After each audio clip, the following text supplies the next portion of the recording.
Breaking news آپ کو دیں، تحریک انصاف انٹرا پارٹی انتخابات کیس کا فیصلہ جاری کر دیا گیا ہے۔ پی ٹی آئی کا انتخابی نشان بلہ واپس لے لیا گیا ہے۔ الیکشن کمیشن کے ذرائع سے ہمیں یہ خبر موصول ہو رہی ہے۔ فہیم اختر ہمارے ساتھ موجود ہیں، مزید تفصیلات ان سے جان لیتے ہیں۔ فہیم، آگاہ کیجیے گا۔ دیکھیں، تحریک انصاف کے انٹرا پارٹی انتخابات سے متعلق الیکشن کمیشن آف پاکستان نے جو محفوظ فیصلہ ہے وہ سنا دیا ہے، اور تحریک انصاف کا جو انٹرا پارٹی انتخاب کا نشان ہے اسے الیکشن کمیشن آف پاکستان نے جو ہے وہ واپس لے لیا ہے۔ الیکشن کمیشن آف پاکستان کا کہنا ہے کہ تحریک انصاف صاف شفاف انٹرا پارٹی انتخابات کرانے میں ناکام رہی ہے، اور جو الیکشنز ایکٹ 2017 ہے اس کے مطابق اور پارٹی کا جو آئین تھا 2019 والا، اس کے مطابق الیکشن کمیشن آف پاکستان نے جو اس معاملے کے اوپر نوٹس لیا تھا اور تمام تر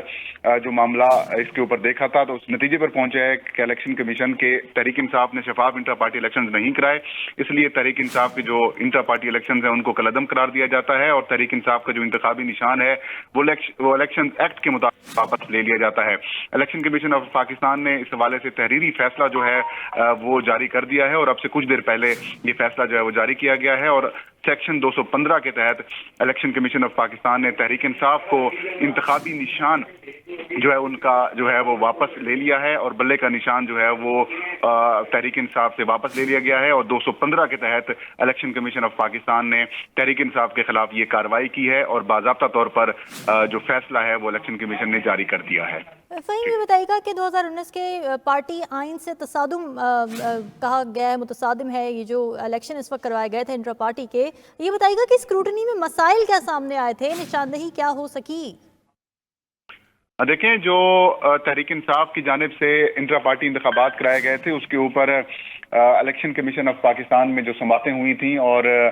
جو 14 درخواست گزار تھے انہوں نے بھی الیکشن کمیشن میں درخواستیں یہ دائر کی تھیں کہ تحریک انصاف نے جو انٹرا پارٹی انتخابات کرائے ہیں وہ صاف شفاف نہیں ہوئے۔ بالخصوص اکبر ایس بابر نے درخواست دائر کی تھی اور یہ کہا تھا کہ الیکشن ایکٹ کے مطابق بھی الیکشنز نہیں کروائے گئے۔ جب میں نامینیشن پیپرز حاصل کرنے گیا تو مجھے نامینیشن پیپرز حاصل نہیں کرنے دیے گئے، نہ ہی مجھے ووٹر لسٹ فراہم کی گئی ہے، اور ایک جعلی قسم کے الیکشن جو ہیں وہ تحریک انصاف نے کرائے ہیں۔ اسی طریقے سے 13 مزید درخواست گزار تھے، ان کی بھی یہی درخواستیں تھیں، اور الیکشن کمیشن آف پاکستان نے اس کے اوپر 2 سماعتیں کی تھیں۔ اس کے علاوہ الیکشن کمیشن کی جو پولیٹیکل فائنانس ونگ ہے اس نے بھی الگ سے کارروائی انیشیٹ کی تھی، اور الیکشن کمیشن نے تحریک انصاف کو 2 مختلف مواقع فراہم کیے تھے، اور ان سے 40 سوالات بھی کیے تھے جن کا جواب بیرسٹر علی ظفر نے الیکشن کمیشن کے سامنے دیا تھا، اور آج الیکشن کمیشن آف پاکستان نے یہ محفوظ فیصلہ سنایا ہے، اور اس کے اندر الیکشن کمیشن نے کہا کہ تحریک انصاف الیکشن ایکٹ کی سیکشن جو ہے وہ 215 کے تحت انتخابات شفاف کرانے میں ناکام رہی ہے، اس لیے اس سیکشن کے تحت تحریک انصاف سے جو انٹرا پارٹی انتخابات نہ کرانے کے اوپر جو بلے کا نشان ہے وہ جو ہے وہ واپس لے لیا جاتا ہے، اور جو سرٹیفکیٹ انہوں نے حاصل کرنے کے لیے جمع کرایا تھا اس کو بھی الیکشن کمیشن نے رد کر دیا ہے، اور جو درخواست تھی بیرسٹر گوہر جو کہ چیئرمین پی ٹی آئی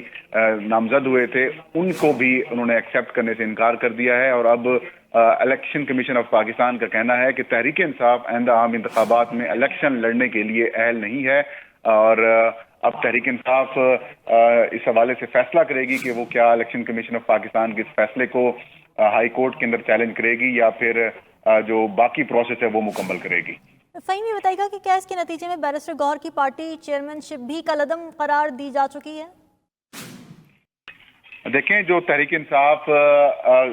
کے جو انٹرا پارٹی الیکشنز تھے اور جو barrister Gohar chairman P T I جو الیکٹ ہوئے تھے، اب وہ جو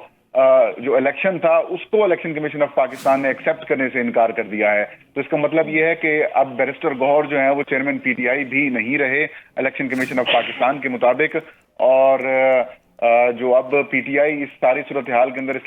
پشاور ہائی کورٹ سے انہوں نے رجوع کیا تھا۔ پشاور ہائی کورٹ نے آج رات 12 بجے تک الیکشن کمیشن کو فیصلہ کرنے کا حکم دیا تھا، اور اب الیکشن کمیشن آف پاکستان نے یہ فیصلہ جو ہے وہ سنا دیا ہے، اور اس فیصلے کے تحت پی ٹی آئی کے جو انٹرا پارٹی الیکشنز ہیں ان کو ایکسیپٹ نہیں کیا گیا، اور پی ٹی آئی سے جو انتخابی نشان بلہ ہے وہ اب اسے واپس لے لیا گیا ہے۔ اور فہیم، کوئی دوسرا موقع بھی نہیں دیا جائے گا انٹرا پارٹی الیکشن کرانے کا، یہ بات واضح ہو سکی ہے؟ دیکھیں، انٹر پارٹی الیکشنز اب ان کو 0 سے کرنے پڑیں گے، کیونکہ ان کو دوبارہ سے جو رجسٹریشن اور انلسٹمنٹ کا پروسیس ہے اس کو مکمل کرنا پڑے گا۔